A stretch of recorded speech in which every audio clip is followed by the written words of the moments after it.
Bu yeni ay yepyeni bir yeni ay. Etkileri de hayatımıza tamamen yenilik getirecek ama bu yenilikler birazcık krizli bir şekilde gelebilir. Neden? İnanılmaz bir gezegen yığılması var. Hepsi birden artık ne diyecek? İşte bu yeni ayla birlikte liderler ne yazık ki dünyayı ne yapabilirler? Daha da fazla yakıp yıkmaya kalkışabilirler. Özellikle savaşla ilgili en ilerleyen vakitlerde dikkat çeken ülke kim olacak? Ekonomik dalgalanmalar, özellikle kripto parayla ilgili durumlar, ekonomiyle ilgili ani durumları ve özellikle de toprakla ilgili ve gayrimenkulle ilgili olumlu, olumsuz, illa olumsuz olacak demiyorum. Türkiye savaşa girer mi? Türkiye bu durumdan nasıl etkilenir? Yeni bir gökyüzü günlüklerine hoş geldiniz ve gerçekten bu seferki yepyeni olacak. Neden? Koç burcunda 17 Nisan'da yeni bir ayımız var. Koç burcu zaten zodyağın nesidir? Başlatıcısıdır. O yüzden bu yeni ay yepyeni bir yeni ay. Etkileri de hayatımıza tamamen yenilik getirecek ama bu yenilikler birazcık krizli bir şekilde gelebilir. Neden? Bu yeni aya baktığımız zaman zaten ay ve güneş Koç burcunda. Başlatmayla, savaşmayla, cesaretle, hızla alakalı. Satürn Koç burcunda, Mars Koç burcunda, Merkür Koç burcunda, Neptün Koç burcunda olacak. Yani Koç burcunda inanılmaz bir gezegen yığılması var. Hepsi birden artık ne diyecek? Bekleme zamanı değil, karar verme zamanı ve gücünü savaşarak mı ortaya koyacaksın? Yoksa kontrollü bir cesaretle yeniden yapılandırmak için mi ortaya koyacaksın? Bunu test eden bir yeni ay. Peki bu yeni ayı bir de özel kılan diğer etkilerden biri ne? İşte bu saydığımız Mars, Merkür, Neptün, Satürn, bunlara Kova burcundaki Plüton ve Plüton Kova burcuna ne zaman geçmişti? 250 yıldan sonra geçmişti. Ve dünyadaki tüm düzenleri değiştirmek üzere geçmişti. Kova burcu insanlıkla, toplumla, kolektifle alakalıydı. Yani Kova burcundaki bir hareket tüm ne yapıyordu? Dünyayı, tüm insanlığı ilgilendiriyordu. Aynı zamanda devrimler ve teknolojiyle de alakalıydı. Plüto Kova geçişiyle birlikte ne yaptı? Yapay zekada zaten hayatımıza daha hızlı bir giriş yaptı. Şimdi kim? Uranüs'te ikizlere geçecek ve bu yapay zeka, teknolojiler bunların hayatımızdaki yeri çok çok hızlı bir şekilde ne yapacak? Artacak. İşte bu Plüto Koç burcundaki gezegenlere ne yapıyor? Kare yapıyor. Gezegenler kare yapınca ne yapıyordu? Biraz orada kriz oluyordu, kaos oluyordu, zorlanma oluyordu ve ani durumlar oluyordu. Şimdi eğer bir Plüton devredeyse Plüto bazen ne yapıyordu? Bir düzeni değiştirmek için ya da yeniden bir yapı inşa etmek için. Çünkü Plüton aynı zamanda güçtü. Yeni yapı inşa etmekle de alakalıydı. Orayı gerekirse ne yapıyordu? Yakıyordu, yıkıyordu. O zaman ne yazık ki zaten bir savaş atmosferi içerisindeyiz. İşte bu yeni ayla birlikte liderler ne yazık ki dünyayı ne yapabilirler? Daha da fazla yakıp yıkmaya kalkışabilirler. Daha fevri hareketlerde bulunabilirler. Birazcık bu savaş atmosferiyle ilgili gerilimler ne yapabilir? Yükselebilir. Burada tabii bir de ne var? Neyden bahsettik? Neptün var. Şimdi bunun olumlu etkileri nedir? Ve Satürn'de var. Olumlu etkileri tabii ki bizim hayallerimiz adına sorumluluk alarak harekete geçmek. Hepimiz inanılmaz bir harekete geçmek için kendimizde güç bulacağız, enerji bulacağız. İşte uzun zamandır hayatımızdaki belirsizliklerin hepsi ne yapacak? Ortadan kalkacak. Bireysel hayatlarımız adına bunu olumlu kullanırsak güzel.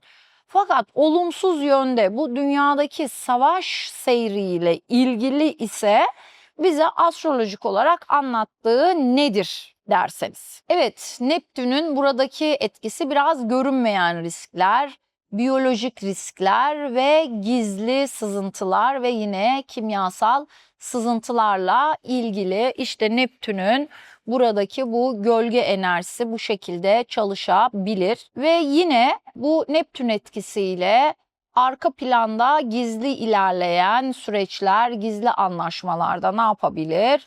Hız kazanabilir. Fakat dedik ki bir Plüton karesi var.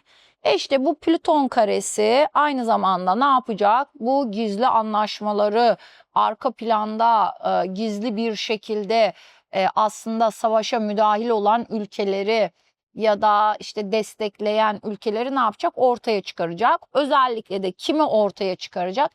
Gerçi artık ortaya çıkmış durumda da daha da fazla Çin ve Rusya'nın savaşa ne yaptığını, müdahil olduğunu ve aslında İran tarafını desteklediğini daha açık bir şekilde, daha bariz bir şekilde ne yapacağız? Göreceğiz. Ne yazık ki bu yeni ay enerjisiyle birlikte zaten işte Satürn'de Koç'ta ve 2,5 yıl boyunca kalacak. Daha birazcık daha görünür olacak. Savaşın işte yayıldığını Bahreyn'e, işte Lübnan'a, Yemen'e, buralara daha da fazla yayılmasına sebep olacak. Özellikle savaşla ilgili en ilerleyen vakitlerde dikkat çeken ülke kim olacak? Bahreyn olacak ve aynı zamanda Beyrut, Lübnan bu savaş gündemiyle ilgili zorlanacak, zarar görecek, sıkıntı yaşayacak ülkeler arasında. Astrolojik göstergelere baktığımız zaman üzülerek bu şekilde gözüküyor. Bunu söylemek zorundayım. Bu yeni ayda Venüs ile Uranüs'ün ise Boğa burcunda olduğunu görüyoruz ve neredeyse kavuşum etkisinde olacaklar. Bu da bu yeni ay ile birlikte ne yapacak? Ekonomik dalgalanmalar, özellikle kripto parayla ilgili durumlar, ekonomiyle ilgili ani durumları ve özellikle de toprakla ilgili ve gayrimenkulle ilgili olumlu, olumsuz, illa olumsuz olacak demiyorum. Hatta olumlu göstergeleri de var. Bunu da Venüs-Uranüs kavuşumunun Boğa burcunda kavuşumunun olumlu etkilerini bir sonraki videoda müjdeli bir şekilde ne yapacağım? Anlatacağım. Ama Venüs-Uranüs kavuştuğu vakit olumsuz olarak ani ne yapar? Dalgalanmalar, ani durumlarda yaratabilir. Bunu da belirtmemiz lazım. Bireysel olarak ise bu kadar yoğun Koç enerjisi dediğim gibi bizi harekete geçirecek, cesaretlendirecek. Ama tahammülsüzlüğe karşı, aşırı düşüncesiz kararlara karşı da birazcık dikkatli olmamız lazım. Diyeceksiniz ki aşırı düşüncesiz diye de nasıl dikkatli olunur? Yani işte siz şimdi bu videoyu izliyorsunuz ya, ne yapacaksınız? Bu duygular, bu dürtüler, aşırı enerji geldiğinde siz kendiniz birazcık daha kontrol edeceksiniz. Böylece daha dikkatli olmuş olacaksınız sevgili Gökyüzü Günlükleri izleyicileri. Şimdi geçen yayınımızda savaş atmosferinden bahsetmiştik. Savaşla ilgili tabii ki sorularınız bitmiyor. Çünkü gündemde sürekli savaş atmosferi var. Dolayısıyla gelen sorularınız üstüne bununla ilgili bazı öngörülerimden, bazı olasılıklardan burada tekrar bu yayında da bahsetmek istiyorum. Dedim ki bu yayınla birlikte işte bu Plüton'un Neptün'e kare yapmasıyla birlikte kimyasal sızıntılar, bunlar da gündeme gelebilir dedik. Böyle bir olasılık her geçen gün artıyor olacak ne yazık ki. Şimdi bir de sıkça sorduğunuz işte Türkiye savaşa girer mi? Türkiye bu durumdan nasıl etkilenir? Bu Nisan ayı Türkiye haritası ve Cumhurbaşkanı'nın haritası ne yapıyor? Yoğun bir şekilde etkileniyor. Özellikle de işte hükümet kanadı ve muhalefet kanadı da bu enerjilerden yoğun bir şekilde etkileniyor. Çünkü Türkiye'nin 10. evi Koç burcudur ve burası hükümeti ve ülkeyi yönetenleri ve aynı zamanda da ülkeyi yöneten siyasi partiyi, dolayısıyla AK Parti'yi de anlatmış oluyor. Hükümet kanadını ve yöneticileri anlatmış oluyor. Karşıt aksında 4. evdeki terazi aksı da muhalefeti temsil ediyor. Burada da bizim bir neyimiz var? Mars'ımız var. İşte bu yeni ay bu Mars'a da aynı zamanda karşıtlık yapacak. Dolayısıyla Nisan ayı boyunca ve aslında Nisan'ın başında tetiklendi. Şimdi bu videoyu siz ikinci haftası dinliyor olacaksınız ama bu yeni ay ile birlikte daha da fazla tetiklenecek. Tekrar vurgulamak istiyorum. Hükümetle ilgili ya da işte kabinede değişiklikler, durumlar, tartışmalar, krizler diyelim, yine aynı şekilde muhalefetle de ilgili durumlar olabilir. Yani dolayısıyla Türkiye'de siyasetle ilgili çok fazla ne yapacak? Durum gündeme gelecek. Tabii diyeceksiniz ki Türkiye'de siyaset durulmuyor bir türlü. Evet, böyle de bir yapımız var, böyle de bir gerçeğimiz var ama daha da hareketlenecek. Bir de özellikle Cumhurbaşkanı haritası burada çok fazla tetiklenecek. Hem zaten geçen balık geçişindeki ay tutulmasıyla tetiklendi. Aynı zamanda bu bahsettiğimiz Plüton ne yapacak? Türkiye'nin güneşine de kare yapacak. Dolayısıyla Cumhurbaşkanının da sağlığına özellikle dikkat etmesi gereken bir dönem. Olumsuz olarak bu şekilde çalıştığı gibi olumlu olarak da geçen ayda söylemiştik. Ne demiştik? İşte Merkür, Mars Türkiye'nin 13 derecedeki Uranüs'üyle kavuşmuştu ve dünya gündemine oturacak Türkiye demiştik. Çok fazla Türkiye konuşulacak demiştik. Savaşla ilgili de, dünyadaki güç dengeleriyle ilgili de Türkiye ve Cumhurbaşkanımız çok fazla dikkat çekecek, ortaya çıkacak dedik. İşte bu yeni ayla birlikte daha da fazla Türkiye, işte Türkiye'nin savaştaki rolü, Cumhurbaşkanının rolü, bunlar daha da fazla konuşuluyor olacak, daha da fazla ortaya çıkacak. Dediğim gibi muhalefetle ilgili de durumlar, bunlar artacak. İşte muhalefet partileriyle ilgili ya da buradaki yöneticilerle ilgili işte yine bu tutuklanmalar, mahkeme süreçleri ya da soruşturmalar ya da yine belediyelerle ilgili durumlar daha fazla artacak, daha fazla hızlanacak. Şimdi burada özellikle çokça merak ettiğiniz, sorduğunuz bir konu var. Peki Türkiye savaşa girecek mi? Türkiye savaşa girmemek için her şeyi yapacak. Barışçıl politikalar izlemeye, denge unsuru olmaya devam edecek. Ama tabii ki birileri Türkiye'yi ne yapacak? Savaşa sokmaya çalışacak. Savaşa sokmak için her şeyi yapacak. Yine böyle biraz sınır bölgelerimize ya da doğu bölgelerimizde hani biliyorsunuz işte arada drone atılıyor, bir şeyler oluyor. Böyle küçük çaplı işte füze ya da drone gibi düşmeler, bu tip durumlar olabilir. Yine böyle her an işte Türkiye'de acaba savaşa dahil oluyor mu gibi durumlar olabilir. İşte Kıbrıs tarafı, Akdeniz tarafı, oradan böyle işte gemilerle ilgili biraz hareketlilik olabilir. Biraz işte sıkıştırılmaya çalışılabiliriz.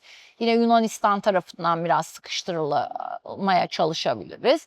Bu tip gündemlerimiz olsa da 2026 yılı için Türkiye direkt olarak savaşa müdahil olmayacak diyebilirim. Bu konuda içinizi ne yapabilirim? Rahatlatabilirim. Ve burada diyeceksiniz ki 2026 yılı olarak vurguladınız. Peki ilerleyen yıllarda ne olacak? İlerleyen yıllarda bunlar tekrar gündemimize gelebilir. Aslında şöyle ki, biliyorsunuz daha önceki videolarımızda da söyledik. Normalde İsrail'in ve dünyayı yöneten güçlerin diyelim, onların planlarında işte İran'ı parçalara bölmek, ayırmak, işte orayı da rejimi değiştirmek. Ardından da tabii ki Türkiye'ye saldırmak vardı. Türkiye'yi savaşa katmak vardı. Yani bunu artık benim burada konuşmam da şey değil, her yerde konuşuluyor. Artık bu gerçeği herkes biliyor.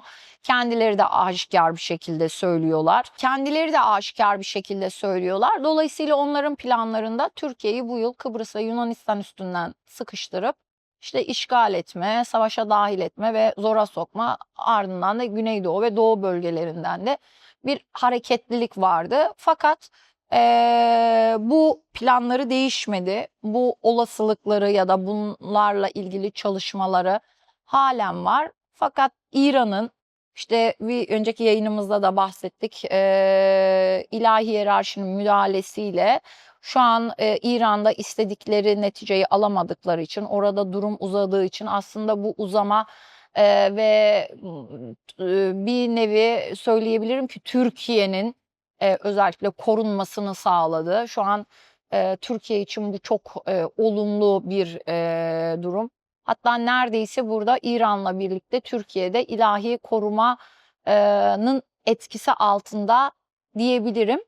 Dolayısıyla evet 2026 yılını bu şekilde atlatmış olacağız ama 2027 ve 28 yılında tekrar savaş gündemimiz olabilir. İşte ilerleyen zamanda bunu konuşuruz. Çünkü neden diyeceksiniz ki işte şimdiden net bir şey söyleyemez misiniz?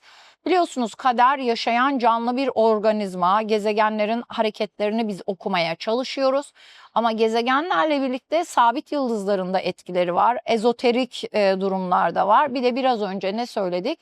İlahi hiyerarşide müdahaleler de var. Dolayısıyla kozmik müdahaleler de olduğu için şu an net bir şey söylemek zor. Fakat 2027-2028 yılında bu gündemimize gelebilir.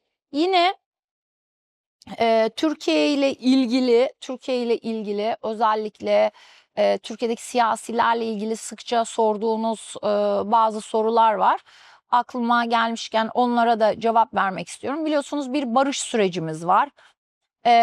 İşte bu barış sürecinde Abdullah Öcalan'ın İmralı'dan çıkabileceği, dışarı çıkabileceği yönünde benim de öngörülerim vardı. Bir düzenlemeler olabileceğini, işte bundan dolayı da halkın birazcık tepki gösterebileceğini öngörmüştük. Şimdi bununla ilgili süreç devam ediyor. Fakat astrolojik olarak baktığımızda bu sürecin biraz uzadığını düşünüyorum, uzatılacağını düşünüyorum. Yani bu işte Nisan, Mayıs ya da yaz aylarında bu süreçle ilgili durumlar olabilirdi. Fakat bu durumlarla birlikte zaten şu an hükümet işte astrolojik olarak sert etkiler alıyor. Onlar da astrolojiyi kullanıyor. Herkes kullanıyor biliyorsunuz artık. Tüm yöneticiler, tüm liderler kullanıyor. Dolayısıyla savaş atmosferi de var bir yandan. Ben bu süreci biraz uzatacaklarını, Ekim-Kasım aylarına bırakabileceklerini öngörüyorum. Bir de sıkça sorduğunuz İmamoğlu'nun durumu ne olur? Dışarı çıkar mı? Bununla ilgili soruyorsunuz. İmamoğlu olayı ilk ortaya çıktığında da ben hatta işte cezaevine girebileceğini ve uzun bir süre kalabileceğini, haritasının sıkıntılı olduğunu söylemiştim, öngörmüştüm. Bu yüzden de çok tepki de almıştım. En yakın arkadaşlarımdan bile nefret söylemleri olmuştu, sıkıntılar olmuştu. Tabii ki kimse için böyle bir şeyi istemiyoruz biz, istemeyiz ama siz astrolojik olarak sorduğunuz için biz de haritasına bakıp böyle bir olasılık olduğunu söylemiştik. Nitekim şu anda da durum ortada. Peki şimdi ne olur diye soruyorsunuz. Ben şu an bu yakın aylarda yani işte Nisan, Mayıs, Haziran ya da yaz aylarında çıkmasını pek mümkün görmüyorum. Gündeme gelir, bununla ilgili yine sert söylemler olur, tartışmalar olur. Halkın bir kısmından belki işte itirazlar, protestolar da olur. Fakat çıkma olasılığının yüksek olduğu zaman dilimini ben biraz 2026 Kasım ve Ekim, Kasım, Aralık sonrası olarak görüyorum. 2026 sonlarına doğru belki bir dışarı çıkma olayı olabilir. Böyle bir olasılık var ama o vakite kadar biraz haritası sıkıntılı olarak ilerliyor diyebiliriz. Madem Türkiye ile ilgili konuşmuşken Türkiye ile ilgili şöyle güzel bir müjde de verebilirim. İşte neyden bahsettik? Dedik ki değişen güç dengeleri, Türkiye işte dünyada çok daha konuşulur olacak, söz sahibi olacak, zorlanmaları da olacak.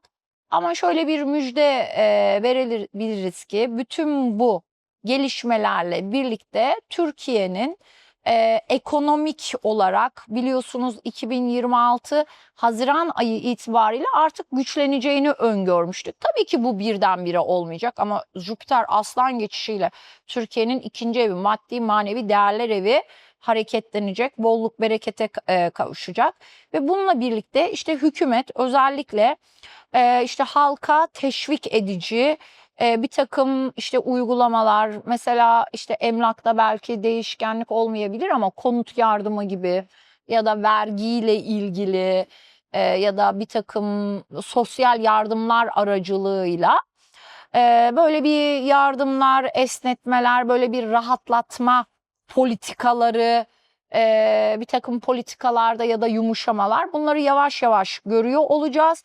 Ve artık yavaş yavaş İstanbul'un ve Türkiye'nin dünyanın ekonomi merkezi seçildiğini görebiliyorsunuz ki tam Merkür Türkiye'nin Uranüs'üyle 13 derecede kavuştuğu vakit ne yaptı?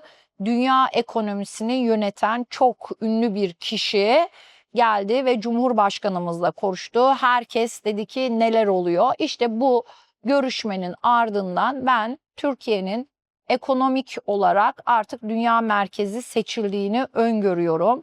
Ekonomimizin giderek yavaş yavaş artacağını öngörüyorum ki bunu geçmiş yıllarda sayfamda da defalarca yazdım, anlattım. 2026 Haziran itibariyle artık yavaş yavaş refah seviyemizin artacağını, Türkiye'nin sahip olduğu maddi manevi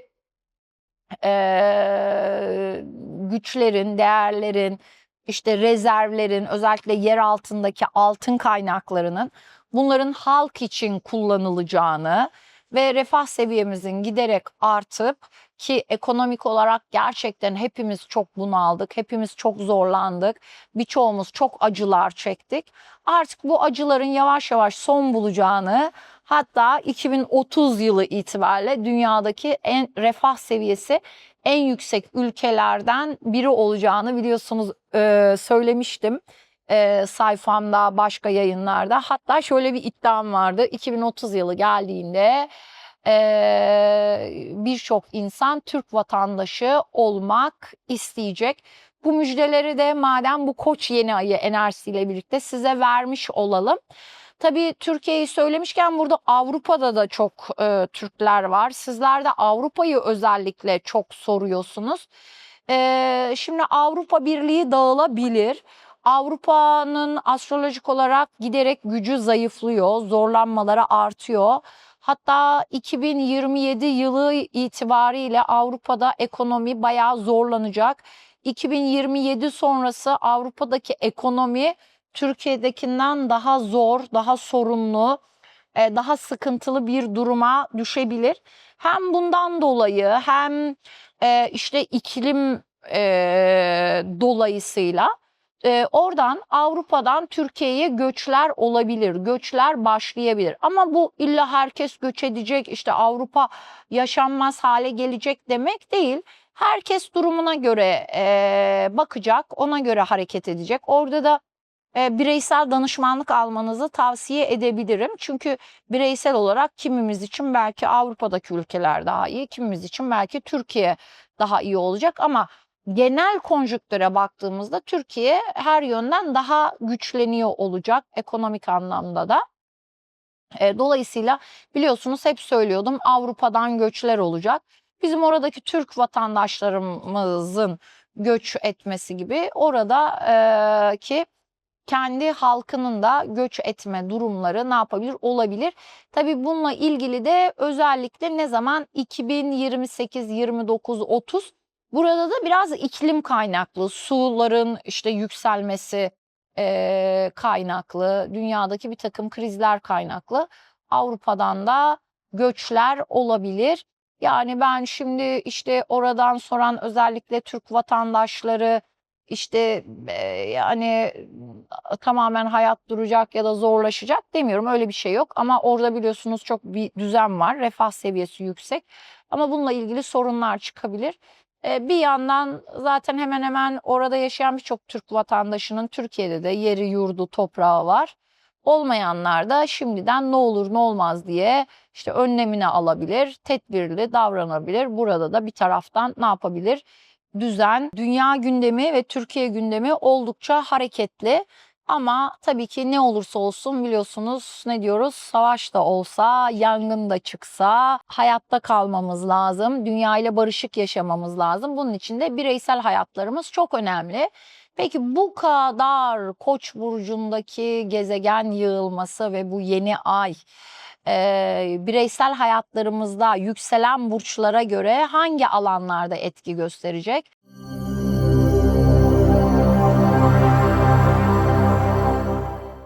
Tabii ki yükselen koçlar için artık ben diyecekleri, cesaretle harekete geçecekleri ve en yoğun enerjiyi yaşayacak burçlar, yükselen bu koçlar.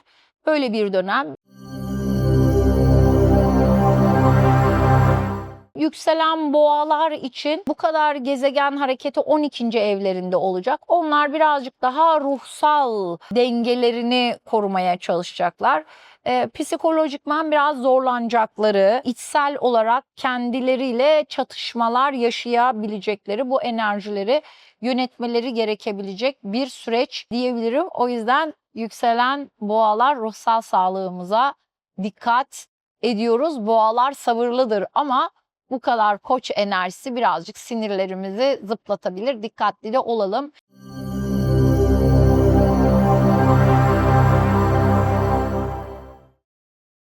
Yükselen ikizler hiç 10. ev alanlarından alacaklar. O zaman organizasyonlar, yeni gruplar, arkadaşlar, çevreler, bunlarla ilgili hareketler. Tabii ki Plüton kare yapacağı için ne yapacak? Bazı organizasyonları, bazı gruplara arkadaşlarıyla yollarını ne yapabilirler? Ayrılabilirler. Aniden yeni gruplara, yeni çevrelere katılabilirler.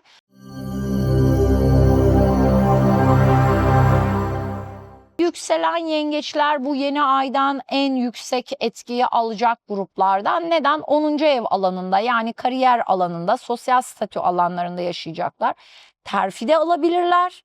Tam tersi patronla ya da o iş alanındaki arkadaşlarıyla kavga da edebilirler. O yüzden yükselen yengeçler için sosyal statüleriyle ilgili, kariyerleriyle, işleriyle ilgili hayatlarının en hareketli, en hızlı dönemi olacak. Alacağımız kararlara ne yapıyoruz? Dikkat ediyoruz.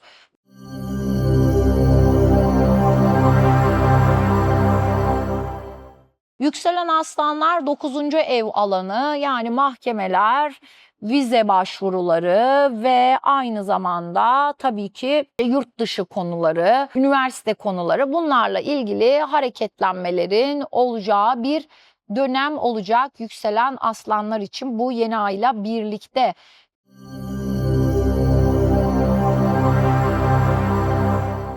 Peki yükselen başaklar birazcık ortaklaşa kazançlarıyla ilgili bir hareketlilik var. Bunlarla ilgili tartışabilirler, mücadele edebilirler.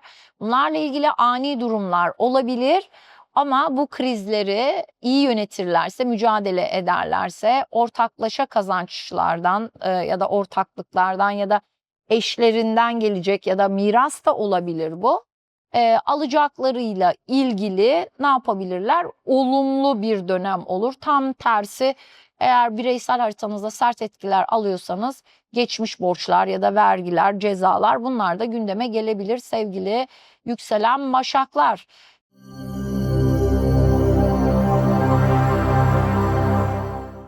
Yükselen teraziler, evet, yükselen teraziler de bu yeni aydan yoğun etkilenen gruptan. Neden? Çünkü onların tam karşıt burcunda olacak. 7. evlerinde, ilişkiler alanında, ortaklıklar alanında. Biliyorsunuz teraziler için hep ne diyorum? Siz aşksız, ilişkisiz duramazsınız, yalnız kalamazsınız. Ama işte bu yeni ayla birlikte yeni bir ilişki kararı da alabilirsiniz, evlilik kararı da alabilirsiniz. Tam tersi, duruma göre boşanma kararı da alabilirsiniz. İlişkilerinizle ilgili artık karar vereceğiniz bir dönem. Aslında bu hayrınıza olacak diyebilirim. Neden? Çünkü terazi enerjisinde biraz kararsızlık da vardır. Sorun çıkmasın, sıkıntı olmasın diye kendilerinden ödün verirler, durumu idare ederler. Ama Koç burcundaki bu kadar gezegen yığılması terazi burçlarına bile yeter dedirtecek adeta ve bir karar verecekler. Biliyorsunuz insana en çok yoran şeylerden biri nedir? Kararsızlıktır. En kötü karar kararsızlıktan daha iyidir. Dolayısıyla inanın ki yükselen teraziler, alacağınız her karar sizin hayrınıza olacak.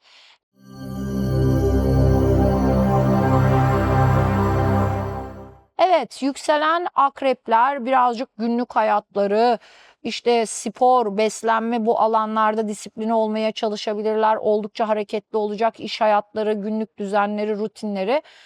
Bu alan hareketli olacak. Aynı zamanda sağlıklarına da dikkat etmesi gerekiyor yükselen akreplerin ve düzenleyecekler de.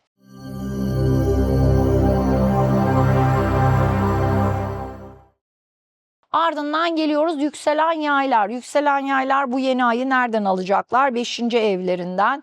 Uzun süredir balıktan geçen gezegenlerden aldıkları kareler dolayısıyla çok yoruldular. Çok böyle belirsizlik içerisinde kaldılar ki yaylar sevmez bu kadar hareketsizliği.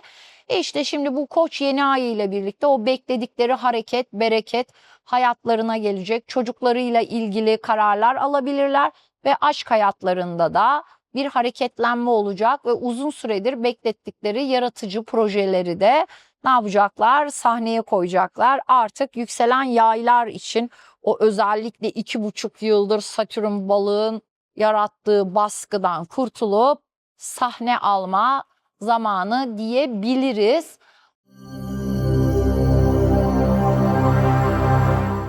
Ardından geliyoruz yükselen oğlaklara. Yine yükselen oğlaklarda bu yeni aydan yoğun bir şekilde etkilenen burçlardan. Neden? Çünkü 4. ev alanından alacaklar. Aile, kökler, yuva. Ne yapabilirler? Bir taşınma kararı alabilirler ya da evleriyle ilgili düzenleme yapabilirler ya da atalarıyla, kökleriyle ilgili bir takım krizler yaşayabilirler ya da bu krizleri çözüme ulaştırabilirler. Fakat ev, aile alanında ya da işte gayrimenkul alabilirler, gayrimenkul satabilirler ki yükselen oğlaklarda toprak almayı ya da satmayı severler. Bununla ilgili hareketli bir dönem. Yine aile yuva alanı, evlilik, boşanma, yeni düzen kurma bunlarla da ilgili ne yapabilir? Çalışabilir yükselen oğlaklar için.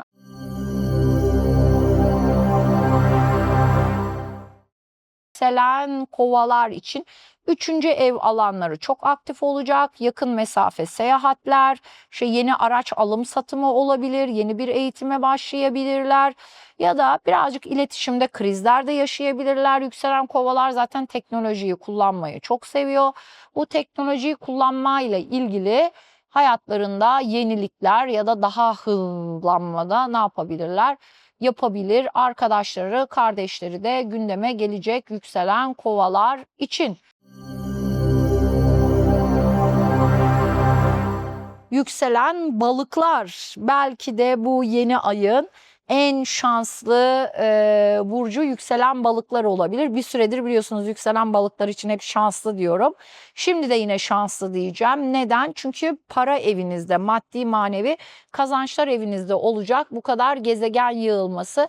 Tabii size fazla para da harcatabilir. Ama aynı zamanda ne yapacak? Farklı yollardan para kazanma yolları da açacak ama bir yönüyle Plüton kare yaptığı için Neptün vesaire de burada olduğu için yine de para ile ilgili konularda sizler birazcık kandırılmaya iyi niyetinizden dolayı müsait olduğunuz için ya da biraz hayallerinize çok önem verdiğiniz için yine de çok hayalci davranmayalım. İyi niyetimizin suistimal edilmesine izin vermeyelim. Bunlara dikkat edersek adeta bu yeni ayla birlikte ne yapacak? Sizlere yükselen balıklar para yağacak diyebiliriz. Evet, bir haftayı daha geride bıraktık. Elimden geldiğince size merak ettiğiniz konularda bilgi vermeye, aydınlatmaya, hayat yolunuza gökteki yıldızlar aracılığıyla rehber olmaya çalıştım. Bir sonraki gökyüzü günlüklerinde görüşmek üzere sevgiler ve saygılar.